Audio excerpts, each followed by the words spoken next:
finalizar la semana política y muchos de los temas que fueron trascendentes y centrales en esta semana en la que hubo verdaderamente muchas cosas para analizar y para tener en cuenta.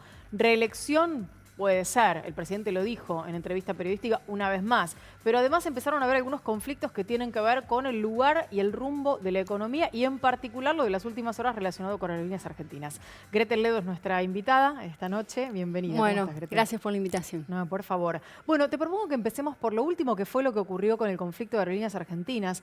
¿Qué análisis se puede hacer a la luz de una especie de tironeo entre las autoridades del gobierno nacional respecto de una situación que plantean los gremios, que no tiene estrictamente que ver con la cuestión salarial y con esos puntos a ser discutidos, sino con si la empresa tiene intenciones de ser privatizada o no? No, creo que el tema de la privatización, hoy es descabellado pensar en que el gobierno nacional va a avanzar sobre ese plan cuando ya desde el 2008 que se logró estatizar y hoy por hoy es una aerolínea de bandera y es un ejemplo. Lo cierto es que hay otro escenario paralelo que es la política de cielos abiertos que se está llevando a cabo. Hoy por hoy Aerolíneas está teniendo el 66% de todo lo que es vuelos domésticos y perdió bastante mercado. Hace 6 meses atrás tenía 86%. Hay otras aerolíneas que están tomando terreno y hay una serie de subsidios que están beneficiando a otras aerolíneas y esto de alguna manera está viendo perjudicado al mercado y a los usuarios que constantemente estaban tomando esa aerolínea.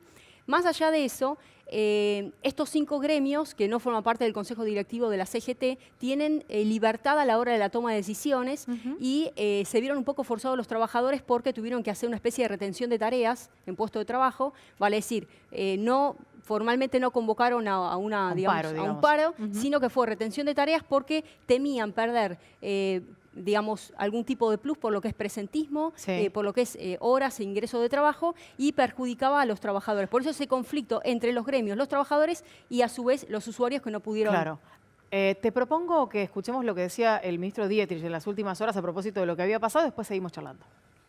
Es inentendible esta actitud de gente que pareciera ser que lo único que quieren es dañar Aerolíneas Argentinas, ¿no? Porque todas las otras compañías volaron, acá quedaron varadas personas, no solo que no pudieron salir, sino que no pudieron volver, ¿no? Lógicamente, como generan esto, con un paro que creo que alguno lo ha calificado y yo coincido como salvaje, el cual no tuvo ninguna anticipación. Entre otras cosas, generado por estos personajes que han hecho lo imposible toda su vida para que Aerolíneas no logre su equilibrio. Nosotros no creemos que haya que privatizarla, porque ese no es el problema. Da la sensación de que ambas partes tuvieran algo de razón y a la vez ambas partes estuvieran equivocadas en algo también, Sí, si ¿no? uno habla con los gremios, ellos manifiestan que hace 2 años que Guillermo Dietrich no los está recibiendo.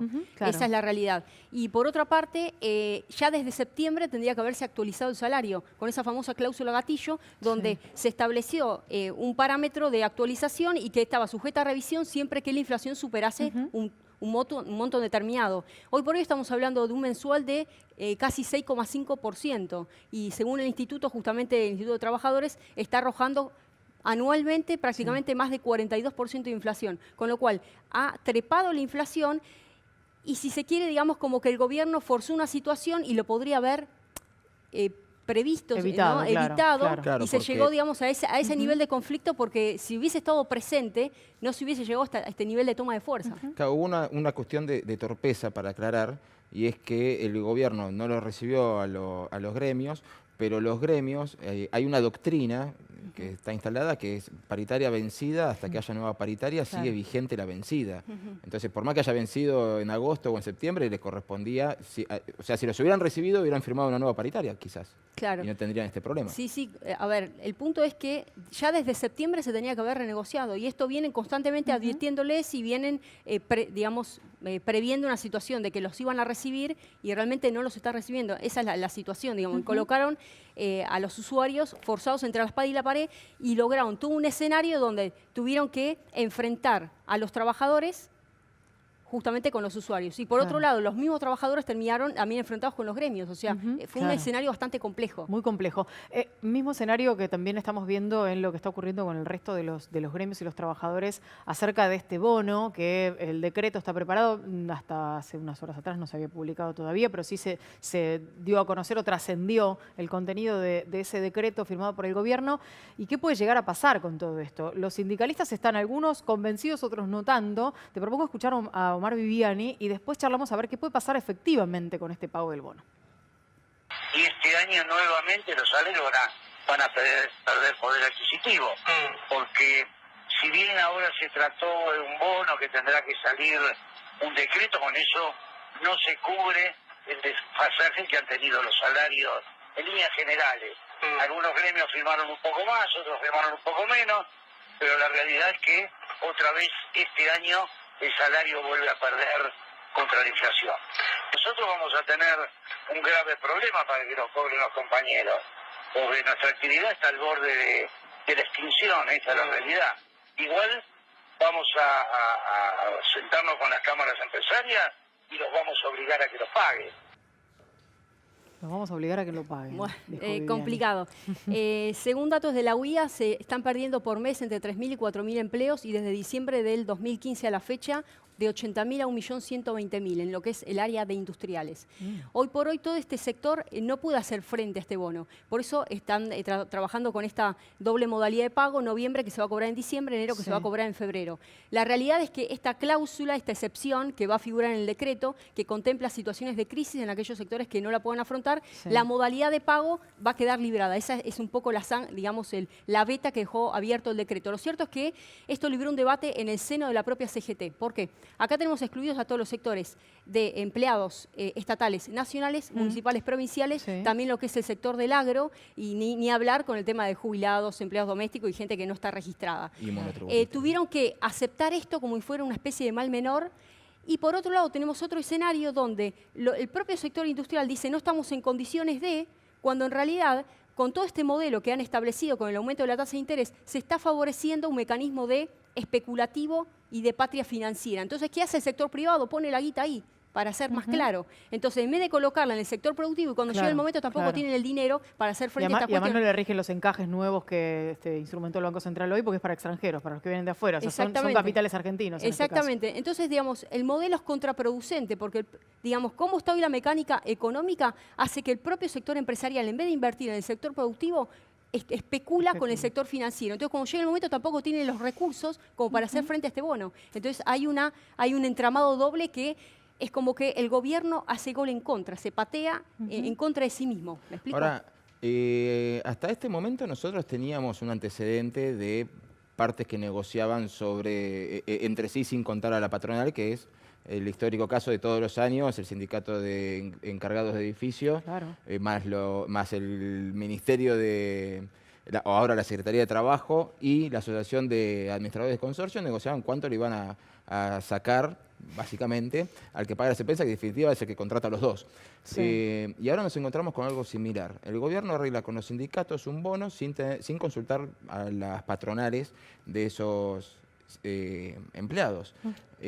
¿No es un antecedente que ya empieza a jugar de forma negativa? Porque si no, ¿cómo hacemos para...?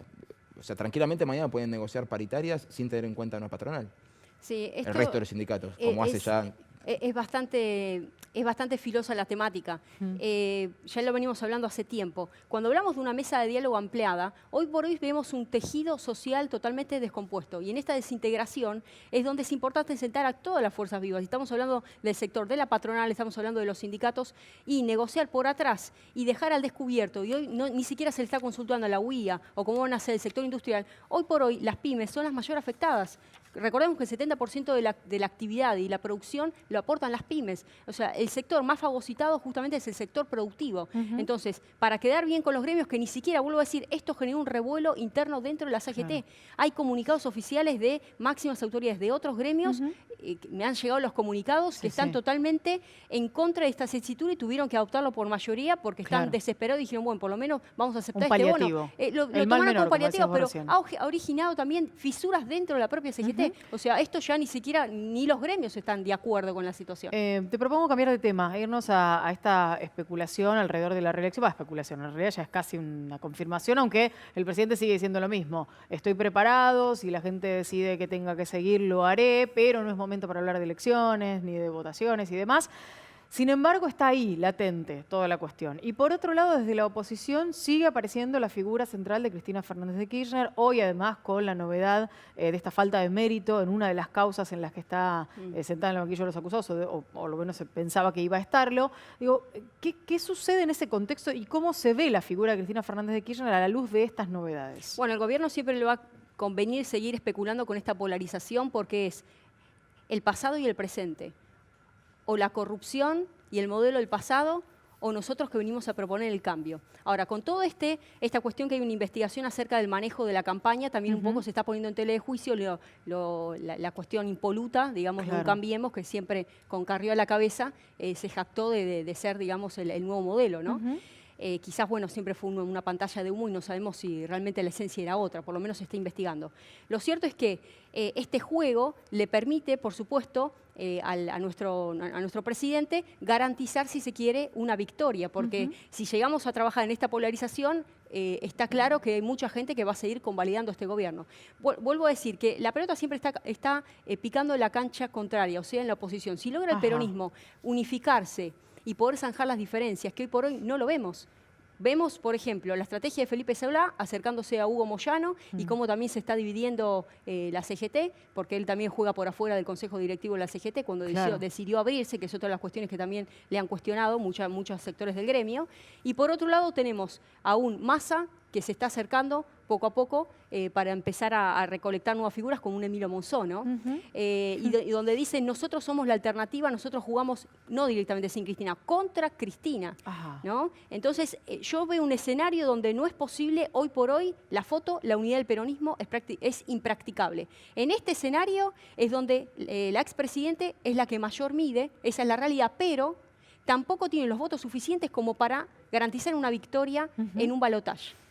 Bueno. Entonces, la única condición es que el peronismo realmente se unifique y si ella llega a dar un paso al costado, no sé cómo, tendría que poder trasladar su capital electoral hacia el peronismo. Ahora, ¿es capaz de hacerlo o es una persona que después de mí, nadie, sin mí nadie? Por eso, si uno mira el espejo de Brasil, cuando Lula quiso hacer ese traspaso ya era demasiado tarde. Era demasiado tarde. Entonces, si vamos a especular y considerando su personalidad, ¿no?